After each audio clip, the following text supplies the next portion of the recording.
I'm your host, Michelle Burgess. In today's segment, we're excited to be joined by Arielle Bloostein, a Case Western Reserve University master's student who's going to share her pathway in computer science, which was a little bit later in her college career. And she'll highlight how she maximized opportunities in seeking out internships and career opportunities at places like Audible, Amazon, and Google. Welcome, Arielle. Thank you very much. So right out of the gate, I would love to learn about your pathway into computer science, because it sounds like it's a little bit different where it wasn't initially something right out of the gate in college that you were interested in. So tell us how it came about and perhaps maybe how that looked different than other CS students. I was studying pre-med and I was a psychology major. And along that way, I ended up taking a computer science class, and it really clicked. When I finished my undergrad, I didn't really know that I still wanted to be a doctor. So I took some time off and started to think about it. And then I ended up applying to a master's program in computer science. Through that, I had the opportunity on campus to work at the Statistical Research Computing and Collaboration Center. With that, I did a natural language processing project for the VA and their spinal cord injury center. That kind of catapulted me into being able to apply for other opportunities. When it came to starting a career, I definitely felt very behind my peers. I kept pushing forward, trying to get as many opportunities as possible. I attended conferences like Grace Hopper, and I also attended the Computing Research Association's Widening Participation Conference. Through those, I met other people who, even though they had backgrounds in computing, they also felt the same exact way. They felt either lost or that they weren't prepared to go into industry. And a big part of that was just trying not to be afraid. The worst answer you can hear is a no.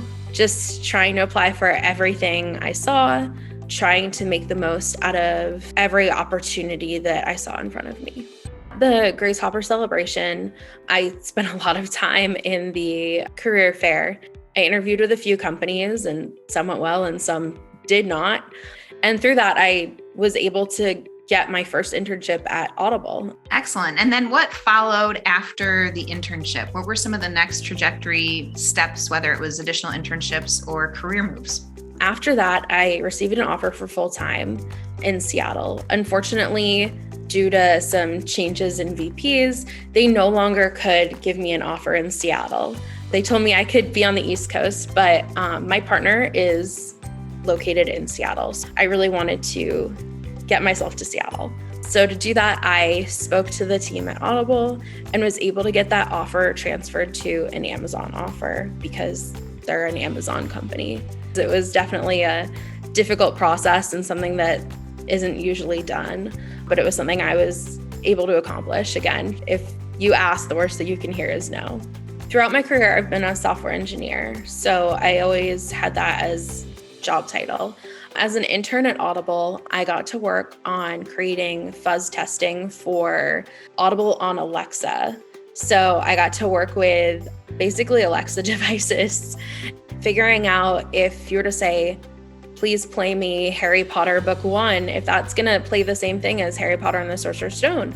Or if, you mess up the name, or if you call it the Philosopher's Stone, making sure that stuff like that isn't lost in translations. While at Amazon, I worked on a lot of heavy back-end work.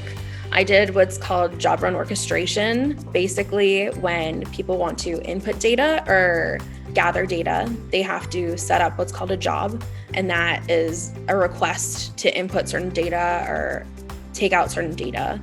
My job there was to orchestrate that, to make sure that job runs were running in such a way that those didn't conflict or the conflicts had a well-known resolution. And now at Google, I work on a specialized team called an EngProd team, which is engineering productivity. So my team builds infrastructure and tools to help the team we work with be more productive.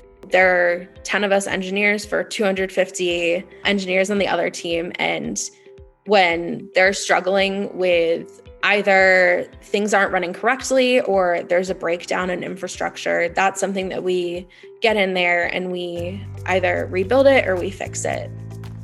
So you're doing amazing things already and working, and then you're simultaneously working on your master's degree. Tell us a little bit about your thesis, and then what are some hopes after graduation? My thesis is in machine learning. Specifically, we're looking at skill atrophy and skill acquisition with machine learning models. For example, with Duolingo, it uses machine learning to, help you learn to speak another language. And our question is, does that help? Does the machine learning aspect help with that, or does it hurt? And same thing with something like pilots using autopilot. Does that make their skill set go away? And that's something that I'm exploring with my thesis. As for after I complete my thesis, I'm hoping to stay in the same role. I don't really have anything in particular I'm hoping to change in my career. Well, thank you so very much for sharing your pathway and the amazing internships and job opportunities that you've had, and best wishes as you wrap up your master's. Thank you.